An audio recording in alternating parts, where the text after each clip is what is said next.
Hello? Is that on? Yeah. My name is Ruth. This is a song I wrote called Elephant. It's about what I thought it might be like if I woke up one day and someone had turned me into an elephant, so, which would be quite curious.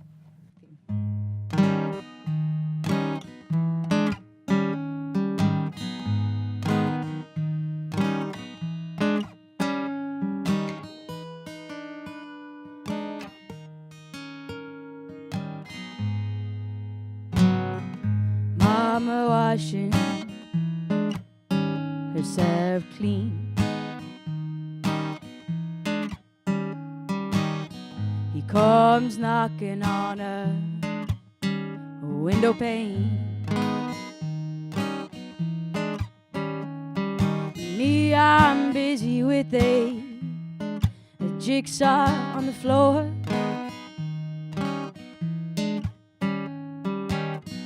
And I'm afraid to open my front door, 'cause I lost my mind there and then. I thought that I would never think again. I lost my mind there and then, and when I woke up, I was an elephant.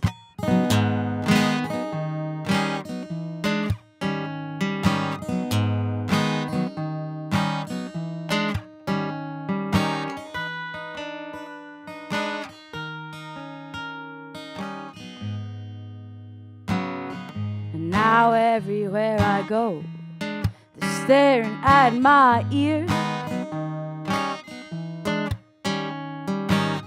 and I'm stuck with leather skin for 20 more years. And these ivory tusks, they push my friends away.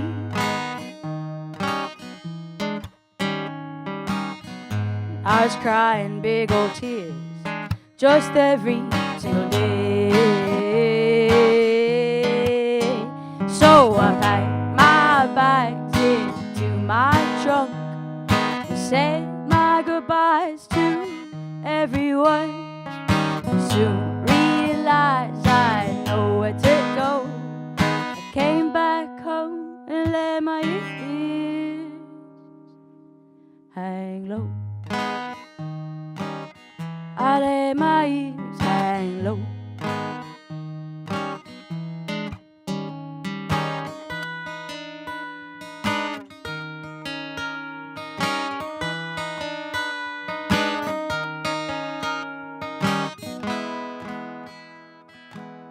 And I thought the hunters were my friends.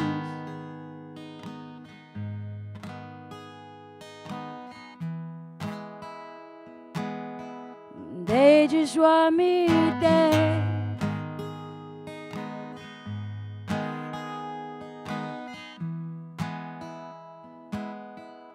'Cause no one is your friend.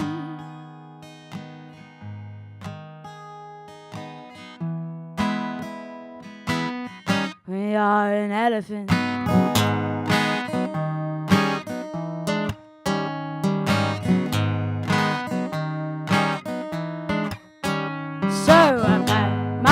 Bags into my trunk and said my goodbyes to everyone. I soon realized I had nowhere to go. I came back home and let my ears hang low. Thank you.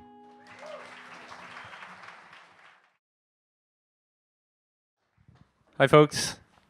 Thanks very much for coming out. Yeah.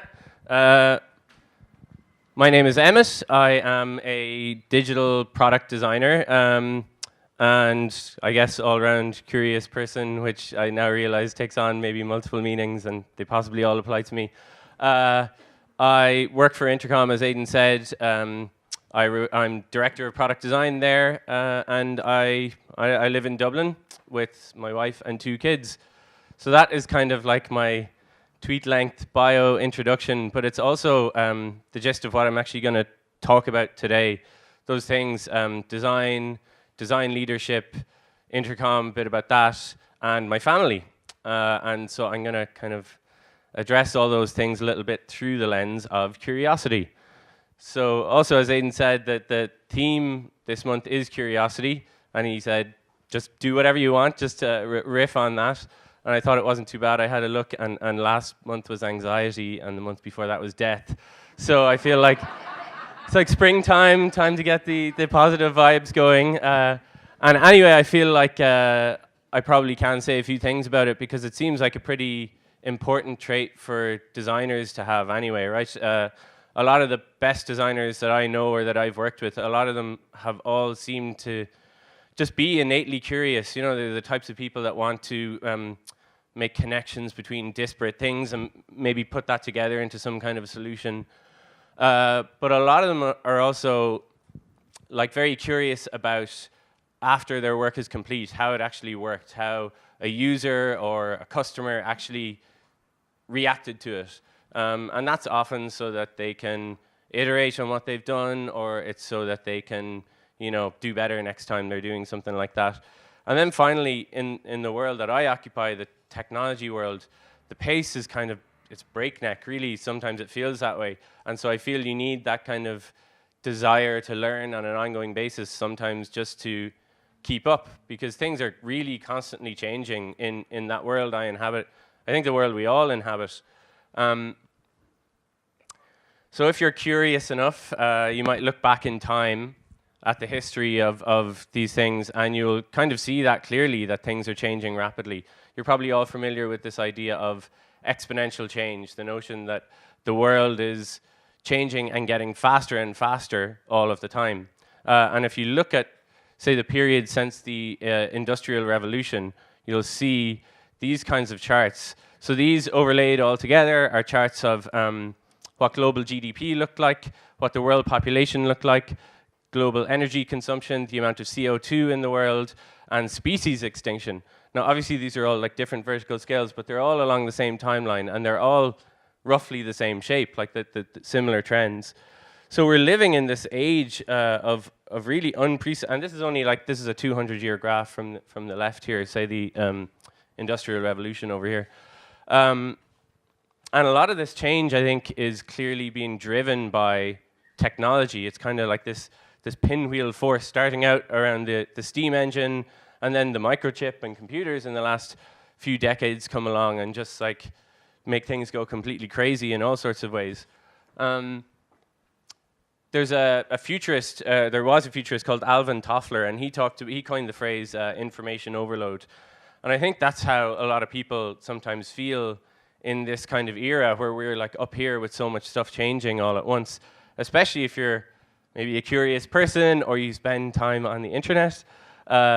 For many people, the internet like delivers lots of good things, but I think also for a lot of people, we're seeing this a lot now. The internet delivers like often bad news, or even makes people feel a little bit of anxiety, you know? Maybe I could have done last month's talk, I realized when I got to this bit. But it wasn't always this way. I am of an age where I kind of grew up on the internet, and yeah, let me tell you, it was fucking deadly back in the day. It was a great place to grow up. Like, I lived in when I was young, growing up in the like deep countryside in Galway, down a one-lane road with grass growing up in the middle, like miles from the nearest village. But my dad was a programmer, and we had a computer at home. And one day we got this like add-on thing that you could plug into the computer called a modem. And that was pretty much it for me. Like that was, I feel like my course was pretty much set at that point. I learned HTML a bit by viewing source on other people's websites, and coded up my first website and put it online in 1996. I have not shown this, I swear this is true, to a single living soul in the world in over 20 years, but this is what my first website looked like. So you got lots of stuff going on here. You got like a little GIFs and some rollovers, little marquee thing. And check this out. You could choose your own background color. So I'm still quite proud of that one. So I put this up not just to embarrass myself, but I guess to illustrate that I've kind of been making stuff and putting things online ever since for more than half my life now, I realize. So as a kind of a form of very fast biography / introduction by way of personal internet history, some of that stuff included like loads of videos and websites, tons of websites, flash toys, little experiments, things I coded up, animations, things that I just noodled with and put online and maybe got feedback on and learned from. And that stuff then kind of morphed into client work, and I actually, realized it could be a job. Then I got a job at Google, and I worked there for 8 years. I designed Google Flight Search, which is how you search for flights on Google. I don't know what else to say about it. Then I started a 20% project. You can spend some of your spare time in Google working on like side projects, and then they turn into full-time things to design a smartwatch, and that became Android Wear, which is Google's smartwatch platform. So I worked on that for about 4 years until it launched. And then I moved home from San Francisco, where I was doing this stuff, to Dublin and joined Intercom, which, if you're not familiar, is a startup technology company founded by some Irish guys about 6 years ago now, going on 7, I think. We have a few hundred people working across the globe, here in Dublin, also in San Francisco, in London, a couple of other smaller offices. And my role there is Director of Product Design. This is the team of amazing, talented people. This plus a few more people who have joined. It's hard to keep the photos up to date because we're kind of growing fast. But these are the people that do the actual great work that we actually ship to our customers.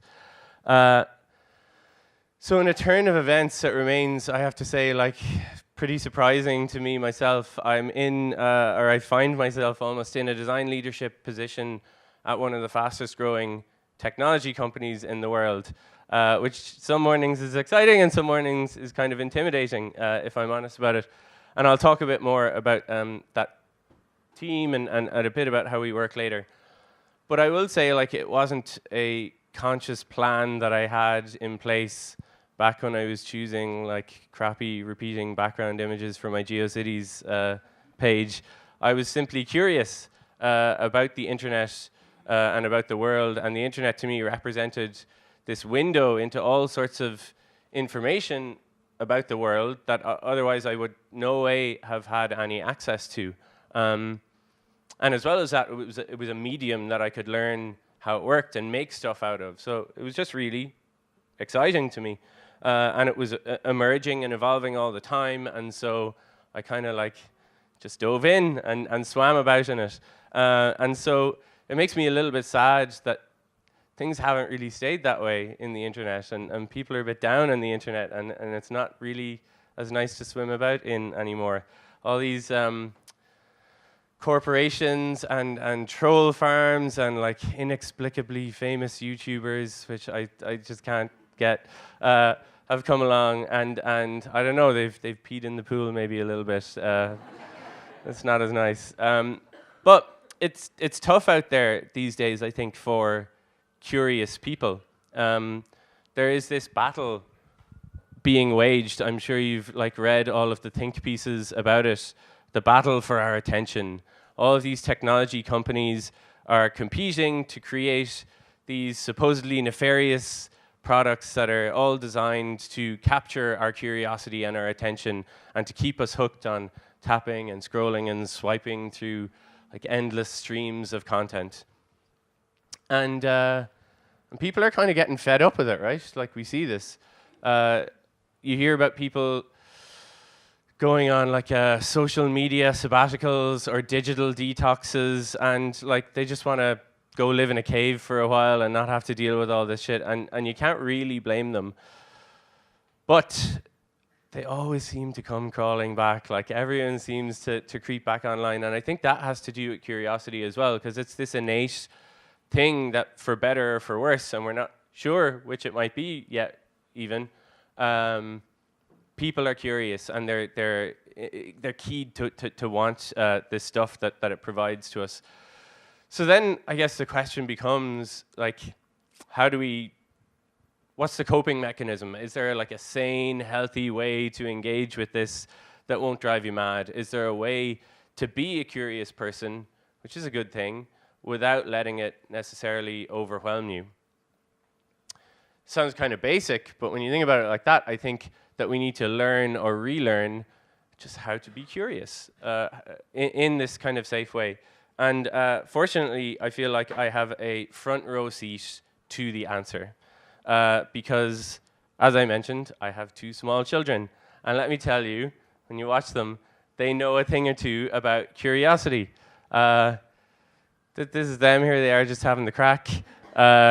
Here's my son figuring out how to encode abstract meaning in the form of symbols. Here's my daughter figuring out from first principles the fundamentals of Newtonian fluid dynamics. Okay, I'm going to talk about kids a bit, and I could have just made the whole rest of this talk a tour of my Instagram video feed, but I'm going to spare you. But I will say that the amount of curiosity that kids display and bring to the world around them is really amazing. I know that is like a total cliche kind of Hallmark card thing to say about kids, but it really hits home when you have young kids and you see it there yourself in front of you. And their method for doing this overwhelmingly, I've noticed, is through play. It's through doing what they were doing there. What they were doing is play-based learning, and they are driven, like they need to play in a way that we as adults don't. And that drive, I think, is rooted in curiosity. So we have these amazing play-based learners and these incredibly talented, curious, fertile young minds. And we give them a few years here to noodle about on their own, and they acquit themselves, I think anyway, pretty damn well. They learn the basics of gymnastics and language and emotions and how society works and all this complicated stuff pretty much on their own. They're figuring it out on their own. So what can we do, or what do we do to take them to the next level? And the answer is school. Education. We put them in school. School, which from a certain angle seems like this machine, and in one end you put these inquisitive children, and out the other end you get teenagers basically. But you get, or at least you get, no offense teenagers, sorry. I was one myself. On the internet. Excuse me. But at least I think it is true to say about school, we do get a system where we put in these very curious minds, and at the end we get substantially less curious people. So something is happening. Maybe it's innate, or maybe it's part of this system that saps the curiosity of the people in it. Which is not really surprising, because if you look at at least the tenets of this traditional old school system from which a lot of that this was built on, things like rote learning and standardized testing and stuff like that, they're not things that are designed to support the expression of creativity. So given that my own kids are kind of the age where we're starting to talk about things looking ahead, school uniforms and hastily arranged baptisms, things like that. I got curious. I got thinking about this whole education thing and some of the thinking behind our general, or at least the historical approach to it. And I came across this book called Future Shock. It's from the 70s, in case you can't tell. Orange, brown, the official color of the 1970s. And it's by this guy, Alvin Toffler, who I mentioned earlier, the information overload guy. And in it, he describes what he calls the industrial era school. I'm going to read out a quote. This is the only time I'm going to do this in the talk, but here we go. Mass education was the ingenious machine constructed by industrialism to produce the kind of adults it needed. The problem was inordinately complex: how to pre-adapt children to a new world in which time was to be regulated not by the cycle of sun and moon, but by the factory whistle and the clock. The solution was an educational system that in its very structure simulated this new world. The whole administrative hierarchy of education, as it grew up, followed the model of industrial bureaucracy. So what he's basically saying is, like, schools were, in this earlier era, designed to create good factory workers. A lot of the skills that they learned were the skills that you needed in order to be a good factory worker, the ability to follow rules and repeat things ad nauseum. But also in the model of factory workers. So a lot of the structures of the educational system match the structures of this model of industrial bureaucracy. Okay, let's keep going. What's the deal? Where does this model for industrial bureaucracy come from? This guy here is Frederick Taylor. He was a factory manager back at the end of the 19th century, and he has become known as the father of scientific management. Scientific management was the first big, like, concept or idea to sweep the corporate world at the start of the 20th century. It's basically the process of maximizing labor efficiency, of maximizing output by setting targets for workers. And so in this new world, workers were paid for their output, for what they produced, not for their time. And every action was monitored, and every output was measured with military precision. Now, this sounds like kind of a shitty way to treat your employees, at least to me. And indeed, while researching this talk, I came across this YouTube video about Taylor, which is titled, "Frederick Taylor, the biggest bastard ever." Part 1. Up next, part 2. Yeah, YouTube rabbit holes. Anyway, poor old Fred. But the scientific method, or Taylorism, as it became known after him, basically took form in the factory line. It was the thing that ended up in the design of the whole assembly line process. So workers themselves became like cogs in this bigger machine, and schools, in an effort to prepare children for this work, treated them pretty much the same way. In some ways, schools became like an assembly line for the assembly line. You'll notice everything here is in black and white. That's because I've been talking about the past a lot, and I don't at all mean to denigrate any of the great educators or anything, because things have moved on in both modern workplaces and in schools. Things are thankfully a lot different, because this approach is not conducive to the way that the world works today, or a lot of our modern working environments, where the space to pursue curiosity and ideas is now really important. So modern management is about empowering employees to figure out the right solutions and the best ways of working themselves. And most schools actually encourage much more open-ended forms of self-directed learning. My wife is an early years art educator, art teacher, with small kids of this age, and like through her, it's been amazing to see the amount of ownership that kids are given to direct their own working and learning, and often to even figure out what it is they want to learn about themselves. It's beautiful. So we've moved on in many ways, but at the same time, like, the roots of this old world, I think, kind of remain if you look close enough. We're not like a million miles away from this scientific method, even like in the creative industry. You know, a lot of us here probably consider ourselves to be creative types or like knowledge workers or whatever. But at the same time, you see there's this like obsession or almost religion out there around like the cult of productivity, maximizing output. We sometimes look at ourselves as machines, work machines to be maximized. You get all these like productivity hacks or ways of working, inbox zero, getting things done, different like to-do list methodologies that people impose on themselves almost. And like I'm not being facetious. I'm like myself. I'm a sucker for this type of stuff.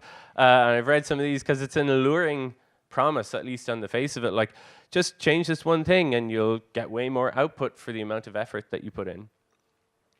And often within companies, there's a similar tendency, even today, to obsess over this thing called process. What's our process? There's a massive amount out there in the world written about different design processes and the stages and phases you should go through and so on.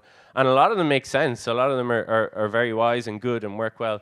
And in fact, this approach of being kind of like process obsessed is something that I fell pretty deeply into when I took on my role, excuse me, as starting to build out the design team at Intercom. I thought my job was to come up with some kind of like one process to rule them all, that we can just run everything through. And like my intentions were great, everyone would feel supported and there would be less ambiguity and so on. And I thought that was what I had to do. And again, it's like reasonable at some level. Like, you need some structure to keep it all together, especially if you're scaling like my team is, or our company is. And so I hope this doesn't make me like the second biggest bastard in the world to say this, but I think that as a design leader, if you're not putting some kind of process in place, you are probably negligent almost in your role. But still, why do I still feel like there's something about this that's kind of off? Like, taken to the extreme, or just doing this, let's say, it kind of pushes you in the direction where you're back almost in this world of treating people as if they are cogs in the machine, as if they're like these factory workers of old, where, as we saw at the start, like these charts, the world around you is changing all of the time, very rapidly. And if you're just sticking to one kind of process and just endlessly executing the same thing over and over again while the world changes, it's kind of inevitable that like pretty soon your process is going to become obsolete and it's going to fail and it's going to cause you more problems than solutions. So ultimately, it means ignoring the fact that this thing called entropy exists. So entropy is this general tendency in all systems, both man-made and natural, in the universe to run down, to kind of reduce over time and eventually devolve into chaos and uselessness. I got that line basically from another old book on education, this time by Neil Postman. He's kind of another dead guy actually, but technology critic, I guess you could say. But this book is all about teaching, this book he wrote.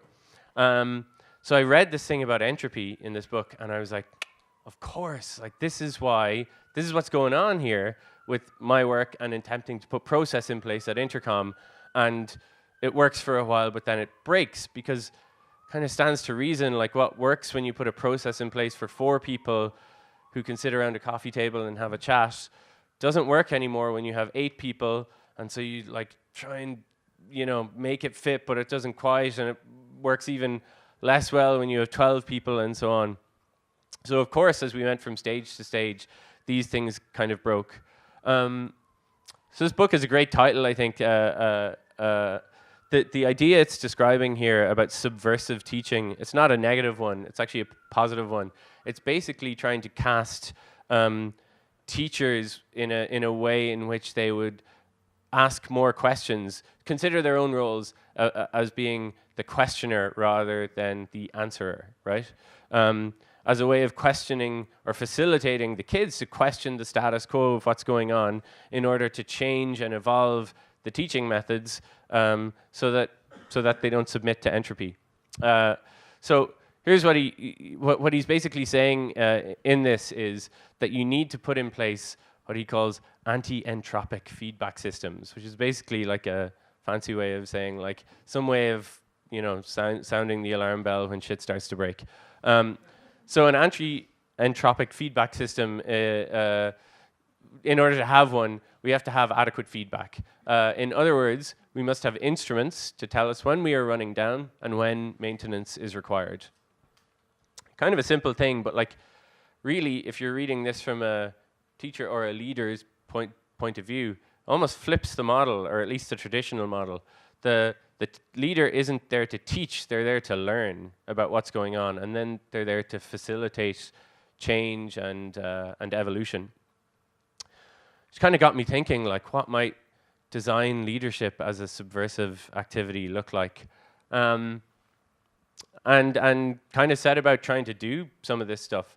So first of all, I will say, like, that realization that nothing is set in stone, that it's natural and sometimes like frustrating, but it's totally natural for things to break, is a thing that it's really good to internalize. So like, reject any form of dogmatic thinking about how things should be done. Take any kind of certainty almost as a warning sign rather than a sense of things being stable. The next, and like probably the biggest thing, is to solicit that feedback. To solicit feedback on how we should change. So at Intercom, we do company-wide surveys where we basically ask everyone, like, what's going well, what's going badly, what are we not paying attention to, what should we change?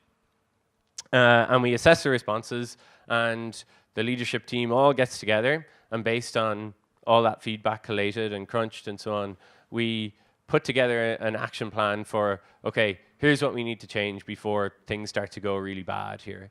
We've got this like nice early warning feedback system. What should we change? And so then we'll put together a plan for what we're going to change and evolve. Everything is up for grabs about how we work and how we think about things. And then we'll publish that to all of our teams and the whole company. And then we're on the hook to go and do it. And so we go and do it. And we do this twice a year. And it's been working really, really well for us because of that basic thing where it allows us to fix problems before they become problems that people get really upset over. And then finally, I think like this is really obvious, but it just comes from listening to people, whether it's in like your weekly one-on-one chats that you're having with people, or it might be in a design crit where you're not just focused like on the work and on the feedback all the time, but you've got this meta process going on in the back of your head where you're kind of designing how we design, and you're thinking, how is this working? How should we tweak it? And always being open to that. So ultimately, I think it's about leaders casting themselves as learners. Just like a good designer, as I said earlier, you know, the best ones are very curious and they want to learn about how the work that they did performed so that they can iterate on it and they can improve on it. I think the best design leaders think the exact same way about their teams and about how they're working. How can we iterate on this? How can we do it better? That is kind of pretty much it. As with all things, there's no like super neat takeaway, but it's a balance, a lack of focus, and you'll end up, I think, like noodling aimlessly forever. Unchecked process or very static process will lead you towards entropy. Yes, it's true that focusing on efficiency will get you pretty far, but I do think you need to leave some room, leave some leeway for like the curiosity to emerge. I think of the Leonard Cohen lyric, there's a crack in everything, that's how the light gets in. You need to leave some room for the light to get in. There should be cracks. You should design the cracks into how you work. And just be open to subverting all of this stuff that you've worked really hard to just put in place, and be open to the notion that should change. And the very best way to do that, I think, is to just be curious and constantly open to the question and asking yourself, how could we be doing this differently? That's it. You can drop me an email if you want. I have a website, emmetconnolly.com. You can troll me on Twitter @ThoughtWax. I'm going to stick around afterwards as well, so if anyone wants to have a chat, I'm going to do a shameless plug. We're hiring people, including design managers in Dublin. So if anyone's interested, come up and talk to me about that, or just come up and talk to me about anything. Thank you very much for paying attention.